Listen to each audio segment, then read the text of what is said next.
We bring in the Yankee Inside Report, brought to you by PC Richard & Son, and the co-owner and managing general partner of the New York Yankees, Hal Steinbrenner, joins us now on the Michael K. Show. Hal, it's Michael and Don. How are you doing today? Hello, guys. I'm tired, just like Cashman. Hope you're doing good. I bet. How tough was this call for you, Hal? Because I kept saying in the 2 weeks leading up, when people were saying, buy, sell, I said, this just isn't that easy because this team still has a shot. So how tough was it? Well, look, obviously a lot of thought went into this decision, a lot of research. I mean, I got to take my hat off to Cashman, his baseball ops guys, his scouts. Weeks and weeks of work on all of this, a lot more work than I did on it. But not easy, not an easy decision. We're getting rid of some fantastic players. We've tried to fill the void a little bit with guys like Clippard and Warren, and I think we're going to be all right in the 7th and 8th inning. Between those two guys, Severino, Mitchell coming back if all goes well shortly. I think we're going to be all right there, but not easy guys to replace, obviously. Same with Carlos. What was the line, Hal, that made the decision to go with not fire sale, but the sell off the pieces? Was it the loss to Houston, the first loss to Tampa? Was there a specific game that was a turning point? No, it was really one decision down at a time. I mean, it really was. It was one potential trade, and a lot of other trades we looked at as well, of course. It was one at a time. I mean, having three of the best closers in baseball is an incredible luxury, but it's not a necessity. And we thought we could do certain things within these trades, forgetting the great prospects we got, to try to fill the void of their absence. And we'll see how it turns out. But each one was an individual. I was clearly with the market right now, particularly for closers before the deadline, when somebody offers you their number one overall prospect, it's a trade you got to look at. How we had Brian on during the second or third inning of the game yesterday, I don't know if you heard, and we asked him what was the toughest one to trade, and he said the toughest decision was Andrew Miller. Do you echo that? Certainly, it was a tough one because he's under control. He's been great for the organization. He's a great human being and obviously an incredible player. And the fans like him a lot. So for a lot of reasons, it was difficult. But you've obviously got to look at what we got for him, and we got to hope that the guys like Clippard and Warren and Severino can help fill the void so we can continue to push on here. I think Michael says the first time that this team has been in sell mode since the first Bush administration. Yeah, that's a long time, and it's the first time that this team is going to, maybe be out of things since '93. When you make a decision like this, Al, how much does business enter into it for ticket sales the last 2 months of the season, ratings on Yes? I mean, how much does business factor into a decision like this? Well, it's my job to look at everything, Don, and I do. But I can tell you, paying a lot of attention to conventional media, but also social media, which obviously is a big part of our daily lives now. I mean, fans are excited that we are rebuilding the system. Fans are excited to start seeing some of the guys they've been hearing about for a long time, like Sanchez, hopefully guys like Judge. They're excited to have Bird coming back. They've seen what he can do. So, look, there's a lot of excitement in the air as well about our youth and about the fact that people are going to start to see it.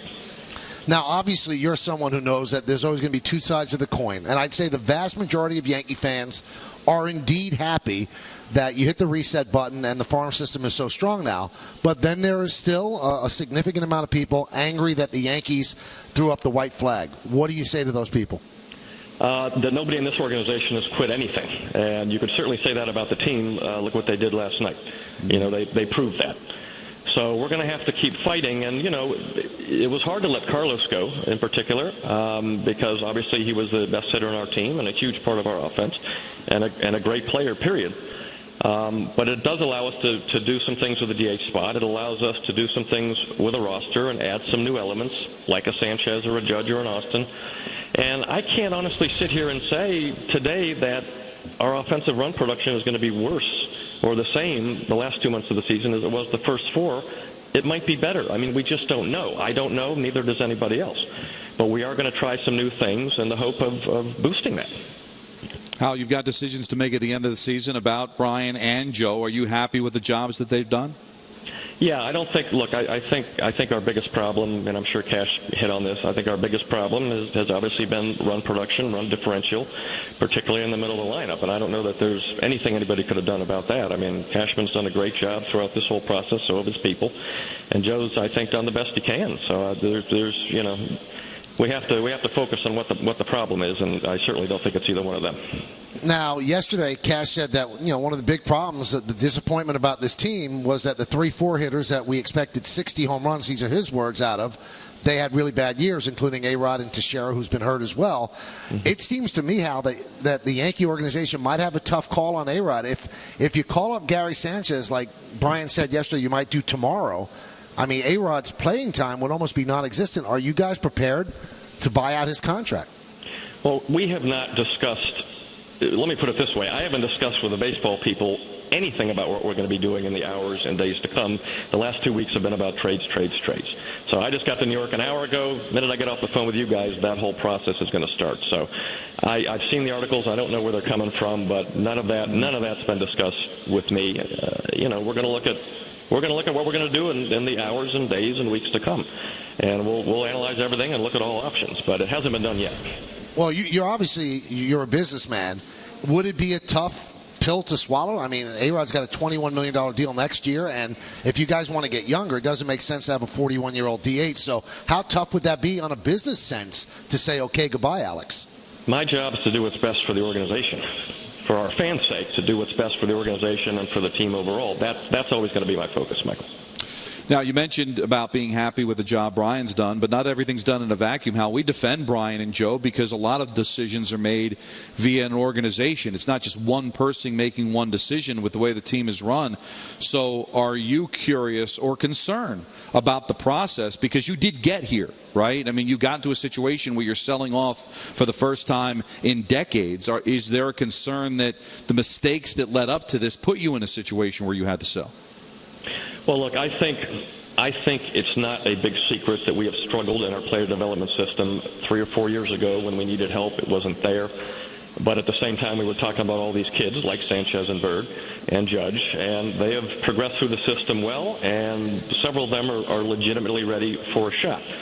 So, we had a whole different set of issues. We made a lot of improvements. We were doing things differently in that area, player development. We've brought on new people. And I think the future's looking great. You know what we hear a lot of, Hal, and I'm sure you hear a lot, especially if you're monitoring social media? George would never do this. And this is a different world. I mean, I don't think the team could be run the way your dad ran it 20 years ago. I mean, it's a different baseball world. Is that one of the reasons that you've changed the paradigm and how you built, or are you trying to build a new team? Well, there's no doubt it's a different world, but his world in '86, I'm sure, was different than the world in '76. So, it is a different world. It changes. I think Cash described that pretty succinctly on his call. So I don't want to spend too much time on it. But yes, it's a whole different set of challenges we have now than we had 20 years ago with competitive balance and everything else. There's no doubt about it. Which is why when you have the opportunity to get the kind of prospects like Frazier, Torres, Sheffield, you've got to seriously consider doing it. It's a brave new world, like you said, and it seems like whatever helps competitive balance, whatever helps Major League Baseball, kind of hurts the Yankees. So are you happy with the direction baseball's going, even though maybe it puts you at more of a disadvantage than it did 20 years ago? Well, I think it's already been proven that there is competitive balance in the game, and it's been good for baseball as a whole. So we're all part of the same family in a way. We're all part of the same industry, and what's best for baseball, we just need to go along with it. So I guess that's the way I would put that. We're talking with Yankee co-owner, managing general partner Hal Steinbrenner. Hal, do you envision this? You're bringing up young kids, and you're going to build around young kids out of your system. Do you envision this as a long rebuild, or you think that this team could turn things around next year? Well, again, I think you're going to see. We all saw what Bird can do. All right, so he's coming. Severino is improving. It's not an uncommon tale, right, for guys to get up to the major leagues and do well at first, struggle, have to be sent down. But he's made improvements, and Judge and Sanchez, like I said, are legitimately ready. So, you're going to start to see these guys now. And a guy like Frazier, quite frankly, you could see next year. And the same with Heller this year, the pitcher that we got. So, I think changes, and plus you've got further guys like Sheffield and Mateo down the line. So I think I'm pretty happy with the way we're stocked from single A all the way up to double A, but a lot of these are going to be pretty quick to pan out one way or the other.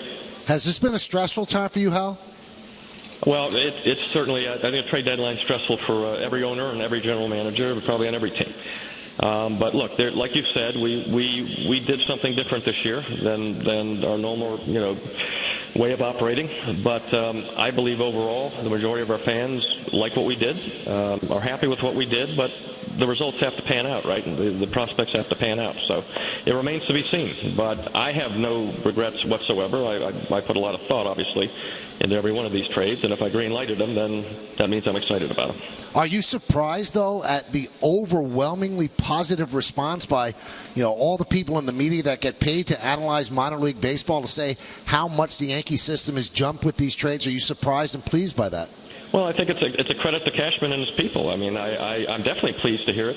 I don't know that I'm overly surprised because I took a long look at a lot of scouting reports on every one of these players that we just got before I green-lighted anything, and it's clear, it's clear a lot of these guys are very special. Do you think this team still has a chance to compete for a wild card this year? Absolutely. I don't see anybody running away with the division. I don't see anybody running away with the wild card. Like I said, I think we're going to have 7th and 8th innings figured out. I think last night kind of proved that. I just hope it continues. And, we're going to do a few things different on offense to try to boost run production. And the big one is bringing up a couple of kids that are hitting well at AAA and deserve a chance. So we'll see. Now, this is completely out of left field, Hal, but Yeah. your dad owned this team in '73, bought the team, so it's Right. all you've known your whole life. In 1979, on this date, Thurman Munson passed away in a plane crash. What are your memories of that as a young kid? I can tell you exactly where I was. I was sitting at the dinner table at our farm in Ocala, and Thurman was one of my very favorite players. I had all his baseball cards, and it was just incomprehensible to me. I mean, obviously I was just a kid and didn't understand what happened, but was certainly wondering why something like that would happen. But it was awful. But I remember exactly where I was, and it was. I think I even wrote a kind of a in memoriam type thing. I remember typing it out on a typewriter just about my thoughts, and gave it to my dad. I remember that. Do you remember how your dad reacted? Because I know that Thurman was one of his favorites. I don't. He was not there at that particular time, but being one of his favorites, I could tell you he was devastated because I saw what happened. I was there when Billy Martin passed away, and my dad was just devastated. So. Hal, we know this has been a very, very busy time, and we really appreciate you carving out some time for us. We really do. Thank you so much. Good luck with all the moves. And as I said, right now it's being received very, very positively. I hope it continues. Thanks, guys.